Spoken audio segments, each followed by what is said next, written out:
All right, let's get into some of the pros and cons for New York Comic Con, which happened this past weekend. Ultimately, it's a choose your own adventure experience, but I will say fans and the fan experience is not a priority for organizers. So just know that.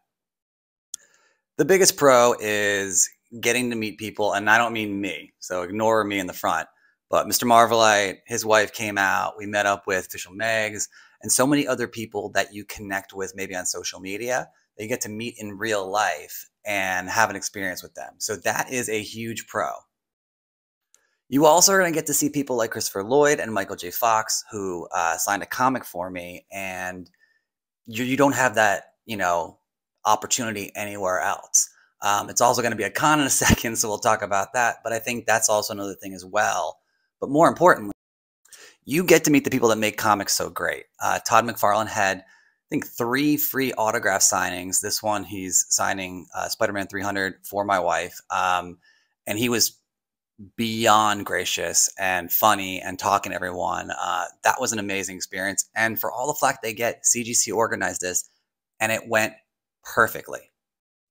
You also get to go up to iconic artists like Scott Hanna, who made this insane art on my Spider-Man 36, and which is something I will always cherish. This is an amazing piece. I just walked up to him, started talking to him about him, and he was like, yeah, let me take this back to my hotel room, work on it, and I will let you know when it's ready. And that's insane.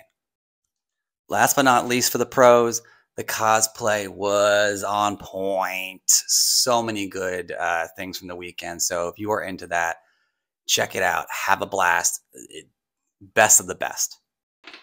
For the cons, like I mentioned, the fan experience and the fans are not a priority or paramount. The place was 100% overpacked. It was hard to get anywhere. Could take hours from get to one end to the other.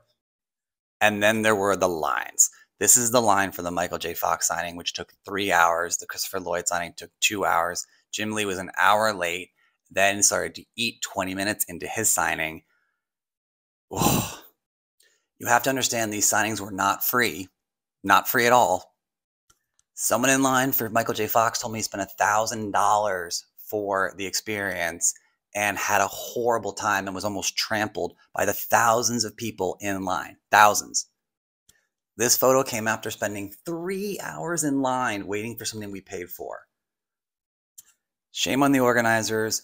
Please do better and think of the fans that you probably won't.